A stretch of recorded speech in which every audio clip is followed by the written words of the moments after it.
Welcome to another episode of Mysteries Unknown. In tonight's podcast, I've got Jane with me, and Jane had a very, very scary Class A encounter with Bigfoot when she was about 8 years old in the mountains of Salt Lake City. This creature attacked their campsite.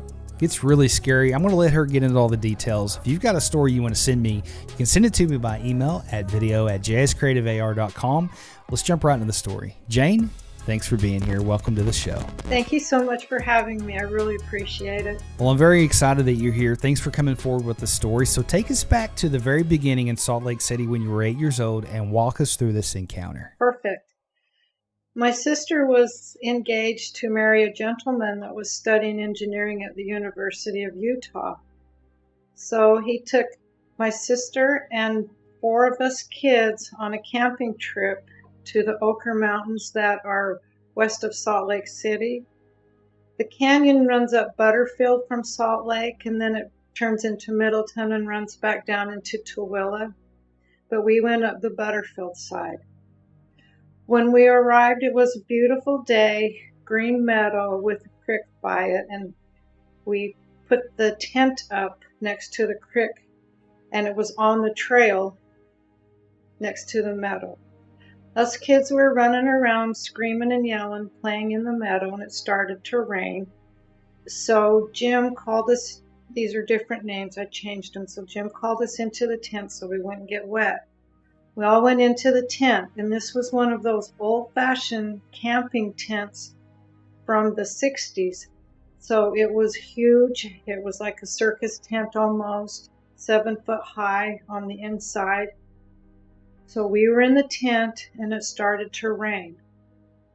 Then it was evening, and it was thundering and lightning, and the thunder and lightning was lighting up the sky. We heard a scream up the trail behind the tent. So we started playing a game, a guessing game of guess what kind of animal makes that sound. We went through all the animals that we knew, and we could not figure out what animal was making that sound. The sound started getting closer and closer to the tent, and then we smelled it. It was horrible. Then it quit being a game and turned into something that was frightening to us. We didn't know what that was. As it approached the tent, the scream and the smells was so horrible that us 4 kids grabbed a hold of my sister. She was a lot older than us, and we started hugging her, and we were shivering with fear. All of a sudden, the smell was so intense, our eyes and our noses started running from the odor. And then the thunder and lightning lit up the sky, and we looked up that 7-foot tent, and we could see the shadow of long arms going like this from corner to corner of the tent. We could see long hair coming down from the arms in the shadow. And then this massive beast bent over the tent and roared at us. The roar was so loud, it actually was vibrating our bodies. So imagine we were in the middle of the tent, clinging onto our sister, screaming and crying. Our eyes, our noses were running, and we were actually vibrating from this huge animal that was screaming at us. The gentleman that was with us, her fiance, went outside of the tent because he had to do something to save us. It was horrible. When he went outside the tent, we could hear him run into something, and we heard a scuffle. Then he came back inside the tent, zipped the zipper shut, put his back on the zipper of the tent, and sat down. While he was doing this, we heard the creature take off behind us, going back up the trail, and it was going whoop, whoop, whoop, whoop, whoop, as it ran away from us. It was so terrifying. Jim's face, as he sat in the tent with his back against the zipper, was pale white. He looked like he was in shock. We asked him what had happened outside of the tent, and he said, "You ladies just go to sleep. Everything's okay. I've got this." He would never tell us what happened.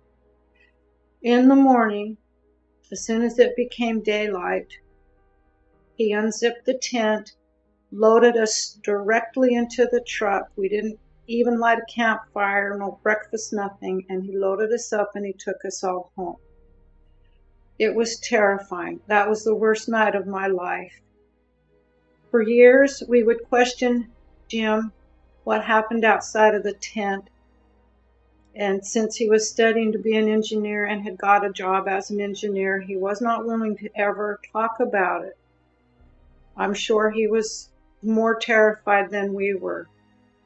So years later, we kept asking him about it. Years later, he told us what happened. That he had gone out of the tent and physically ran smack into a Bigfoot. We had no idea what a Bigfoot was at the time. We'd never heard the word. We'd never known the screams or the whooping sounds. Nothing. We had got attacked by something that we didn't know what it was that attacked us until years later. To this date, I have never been able to spend the night outside in the woods, nor have I ever been able to get in a tent. I lived in Alaska for 30 years. After this, never have I ever spent the night outside since. But it was an experience that we will never forget. It's a part of our family history now.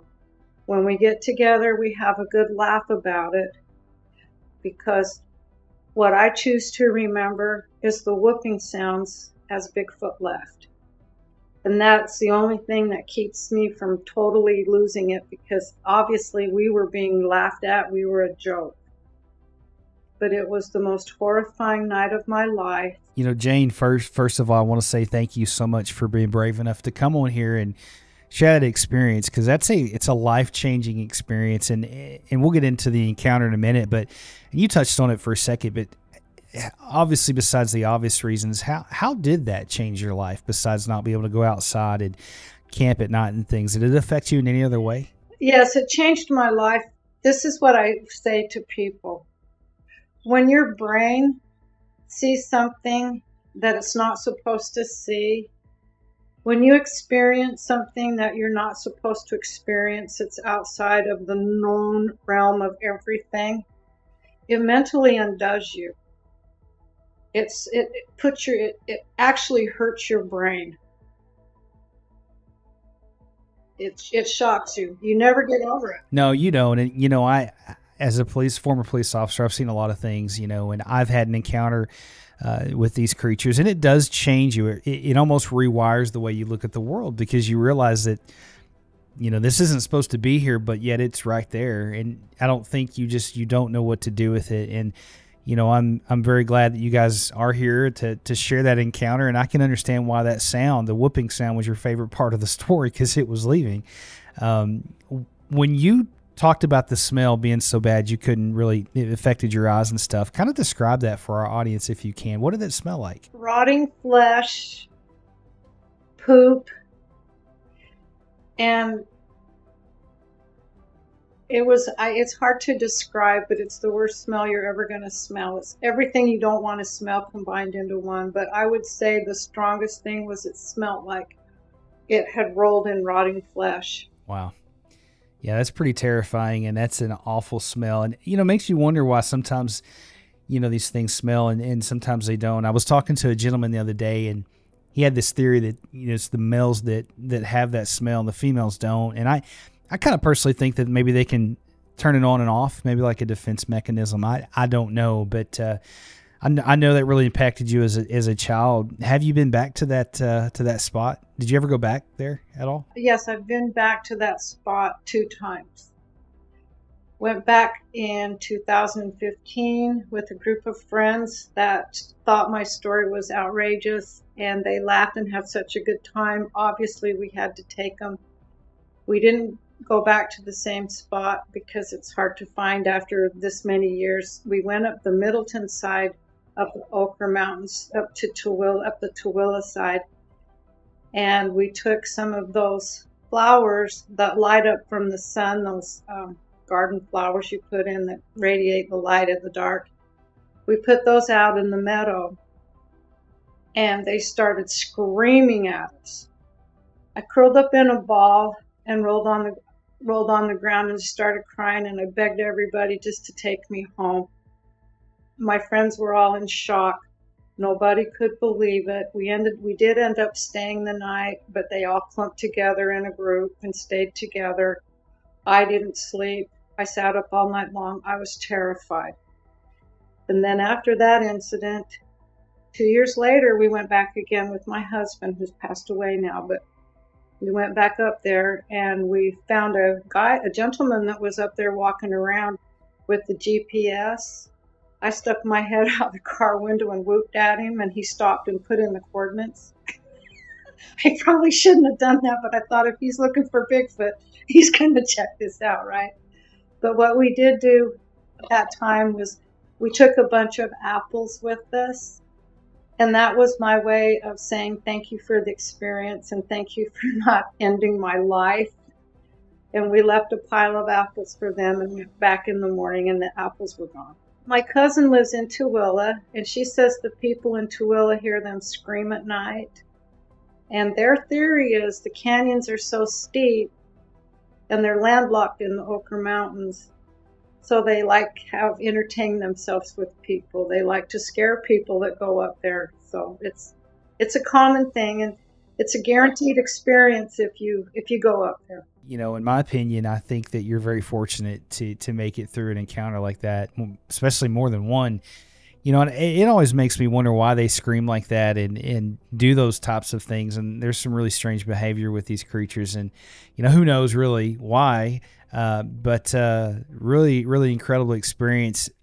Yeah, I think I probably know the answer to this, but if you had the opportunity to see one again, would you want to? No, that's why I don't understand how people, they go looking for Bigfoot and they don't realize the impact of having an experience with one of these creatures. And my experience was such that I'm good with where I'm at. I have an understanding of it, and I don't want to see it again because it does affect your brain to see something and have an experience with an animal that's not supposed to exist. It touches your brain, and your experience, it affected you. And so I'm good.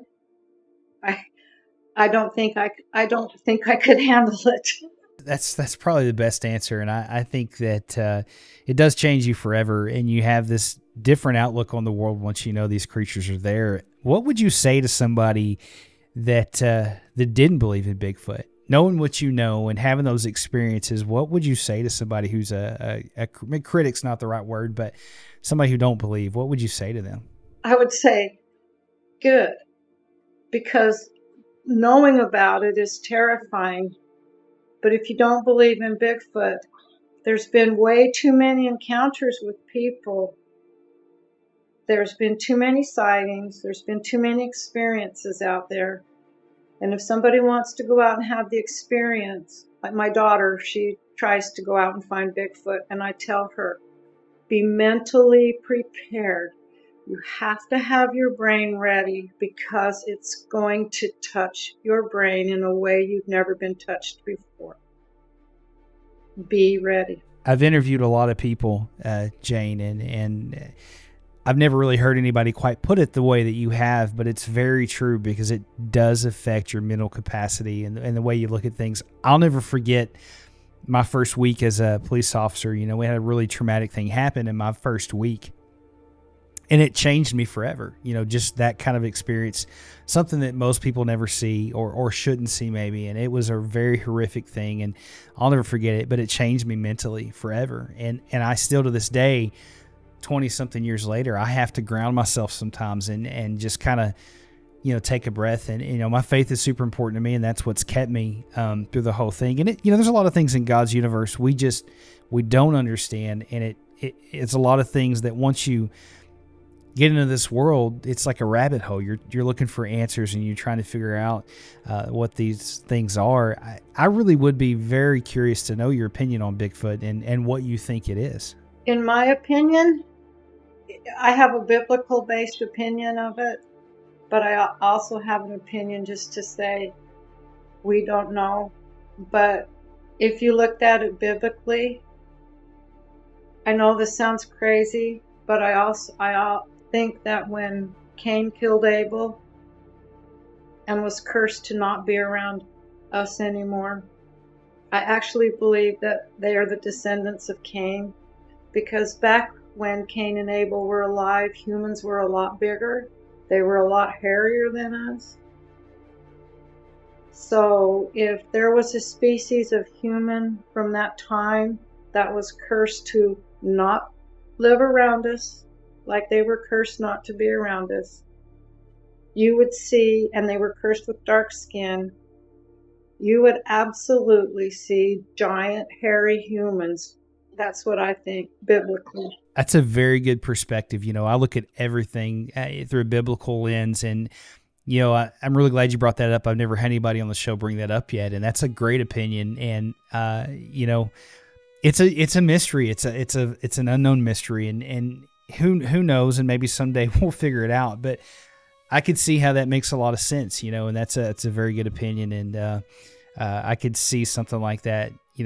But I don't know, man. It's just one of these things that's very interesting to me, and I love to hear everybody's opinion. But I really appreciate you, Jane, coming on the show. Thanks for sharing that with my audience. I really enjoyed that. Well, thank you for the opportunity, because it's really important that people that have had the experience, there's so many people that will point fingers at you and make fun of you. It's so great to have a place to go that's safe, that we can share an experience and know that we're not the only ones, and that yes, this did happen to us, and we're lucky and blessed to have the experience, but super blessed to have the support of a community of other people that have had the experience. Absolutely. That's really one of the biggest reasons I started this podcast, was to give people a safe platform to share these encounters. I remember what it was like to share my encounter and have even your family members look at you like you're crazy, And so it's important to me that this is a safe platform for that. So I'm glad that I was able to give that to you, and I'm glad you felt safe enough to share it. So I appreciate it. And guys, if you've got a story you want to share with me, this is a safe place to do it. You can send it to me by email at video@jscreativear.com. I appreciate each and every one of you guys. Thank you for being here. I got some cool episodes coming down the pipeline, so make sure to stay tuned. But as always, stay prayed up. We'll talk to you in the next episode.